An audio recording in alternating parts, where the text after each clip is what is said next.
ये जो मैं आपके लिए एक वीडियो बना रहा हूँ, देखिए, ये मैं वीडियो बच्चों आपके लिए बना रहा हूँ कि आप थोड़ा अलर्ट हो जाएं, जागरूक हो जाएं, अवेयर हो जाएं।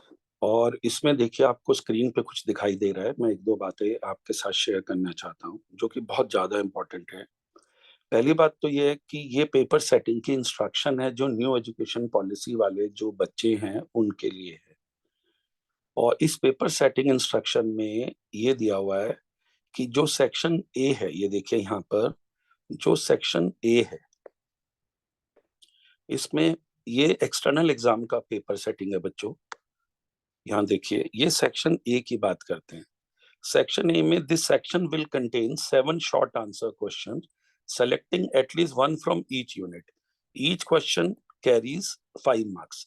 अ candidate is required to attempt 5 short answer question. ठीक हो गया।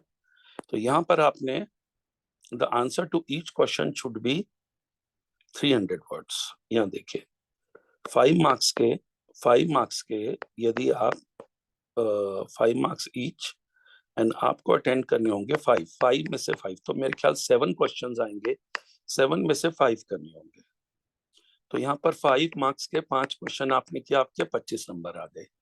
अब आता है यहाँ पर देखिए बहुत ही इंपॉर्टेंट न्यूमेरिकल पेपर के लिए एक इंफॉर्मेशन है जो आई ओपनर है, जो अभी तक स्टूडेंट्स को नहीं पता, जो बीकॉम फर्स्ट सेमेस्टर में है वो भी, और जो बीकॉम थर्ड सेमेस्टर में है new education policy HNB Garhwal university से। A candidate is required to attempt 3 questions. और यहाँ पर 15 नंबर का एक क्वेश्चन होगा, 6 क्वेश्चंस होंगे। यहाँ देखिए लिखा है 7, ऊपर वाले में 7, यहाँ 6। और वो लिखते हैं 800 वर्ड्स के अंदर आंसर देना होगा यदि वो थियोरिटिकल है। और इसमें कुछ पेपर न्यूमेरिकल हैं। देखिए बीकॉम फर्स्ट का पेपर है फाइनेंशियल अकाउंटिंग, बीकॉम सेकंड का पेपर है advance financial accounting, BCom third, ये सेकंड सेम का, बीकॉम थर्ड सेम का पेपर है इनकम टैक्स लॉ, और बीकॉम थर्ड सेम का ये एक पेपर है कॉस्ट अकाउंटिंग, और बीकॉम थर्ड सेम का ये एक पेपर है बिजनेस स्टैटिस्टिक्स, फोर्थ सेम का पेपर है कॉर्पोरेट अकाउंटिंग, फिफ्थ सेम का पेपर है मैनेजमेंट अकाउंटिंग, सिक्स सेम का पेपर है गुड्स एंड सर्विस टैक्स, और सिक्स सेम का पेपर है फाइनेंशियल मैनेजमेंट। इन पेपर्स को जो जो बच्चा पढ़ेगा वो बच्चा 15 मार्क्स के 3 न्यूमेरिकल अटेम्प्ट करेगा। तो ये कह रहे हैं इसमें 6 क्वेश्चन आएंगे, 5 न्यूमेरिकल होंगे और एक ही थ्योरी होगा। ऑलमोस्ट सारे न्यूमेरिकल हैं। कुछ पहले सालों में, पिछले ईयर्स में हमने ये देखा कि बच्चा, ये ट्रेंड बढ़ गया था कि वो कॉलेज नहीं आना चाहता और वो लगातार क्या कर रहा है, थ्योरी लिख के आ रहा है। जैसे कॉस्ट अकाउंटिंग क्या है, कॉस्ट अकाउंटिंग फाइनेंशियल अकाउंटिंग से कैसे डिफरेंट है, फाइनेंशियल अकाउंटिंग क्या होती है, इसके मेरिट्स डीमेरिट्स क्या हैं, क्या लिमिटेशन है, वो इस तरह के क्वेश्चन ढूंढता है क्योंकि उसका जो एकेडमिक लेवल है वो गिरता जा रहा है। तो यहाँ पर मैं आपको अलर्ट कर रहा हूँ, जागो। और अब आपके न्यूमेरिकल पेपर में मैक्सिमम जो बी सेक्शन है पूरा ही न्यूमेरिकल है। और यही हम इंटरनल एग्जाम में भी बात करने के बाद यही करेंगे कि इंटरनल एग्जाम में भी न्यूमेरिकल पेपर में न्यूमेरिकल पोर्शन ज्यादा आएगा। जैसे ये अब ये फैसला होगा आगे जब हमारे कलीग साथ में बैठेंगे कि 3 न्यूमेरिकल आएंगे और एक थ्योरी आएगी यदि हम 4 क्वेश्चन देते हैं इंटरनल में इन पेपर्स में, सो दैट आपको न्यूमेरिकल करने ही पड़ेंगे, आधे कम से कम। तो ये बात मैंने आपको जगाने के लिए ये वीडियो बनाया है, प्लीज जानिए इसको अच्छे से। और दूसरी बात इस पे ध्यान रखना है कि यदि आपने, अब देखिए ये दूसरी इंफॉर्मेशन है, यदि आपने, अब मान लीजिए कुछ बच्चे बीकॉम फर्स्ट सेम में हैं जो अभी नए भर्ती हुए हैं, यदि वो माइक्रो इकोनॉमिक्स ऑप्ट करेंगे तो वो सेकंड सेम में बिजनेस स्टैटिस्टिक्स लेंगे यदि उन्होंने माइक्रो लिया था।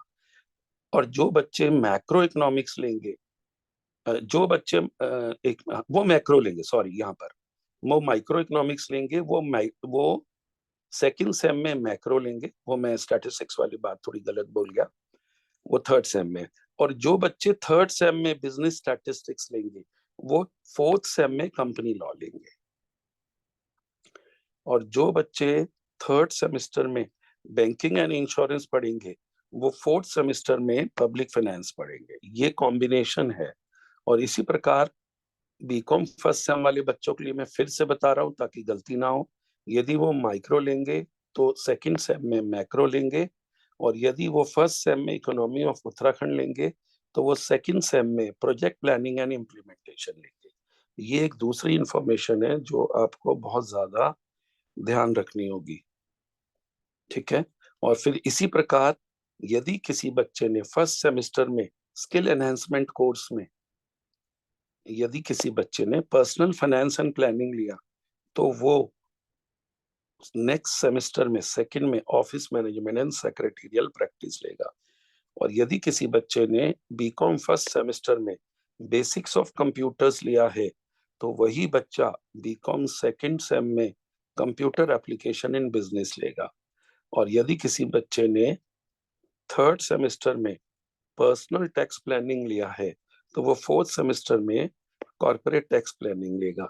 और यदि किसी बच्चे ने थर्ड सेम में ई फाइलिंग ऑफ रिटर्न लिया है तो वो फोर्थ सेमेस्टर में पर्सनल सेलिंग एंड सेल्समैनशिप लेगा। ये कॉम्बिनेशन बने हुए हैं। यदि बीसी सपोज कीजिए 304 बी है तो उसको 404 बी लेना होगा। जिसने 304 बी लिया उसके लिए 404 बी होगा। और यदि किसी ने 104 बी लिया है तो उसके लिए 204 बी होगा। 104 बी तो उसका कॉम्बिनेशन सेकंड सेम में 204 बी बनेगा, ये है। और जो 304 ए ले रहा है, ये देखिए 304 ए ले रहा है, वो 404 ए लेगा। तो इसको आप अच्छे से पढ़ लीजिए। ये जो सिलेबस आपको प्रोवाइड कराया गया है उसके पेज नंबर 6 पे और पेज नंबर 7 पे अच्छे से लिखा हुआ है। और यही सिलेबस साइट पर अपलोडेड भी है जो हमने अपने व्हाट्सएप ग्रुप में स्टूडेंट्स को अवेलेबल कराया है। प्लीज इस बात को समझिए सीरियसली। और न्यूमेरिकल पेपर में न्यूमेरिकल की आदत डालिए बच्चों। अब आपका काम थ्योरी लिखकर नहीं चलेगा। और ये मेरा रिक्वेस्ट है कि आप लोग मैक्सिमम नंबर्स में कॉलेज में आए। रेगुलर क्लासेस होती हैं जिससे कि आपको कॉलेज के द्वारा पढ़ाए गए टीचर्स से लाभ मिल सके। ये बीकॉम में, वरना आपको बहुत ज्यादा नुकसान हो जाएगा। जी, थैंक यू सो मच। आगे इस तरह की मैं कोई भी इंफॉर्मेशन होगी तो मैं आपको प्रोवाइड कराता रहूंगा।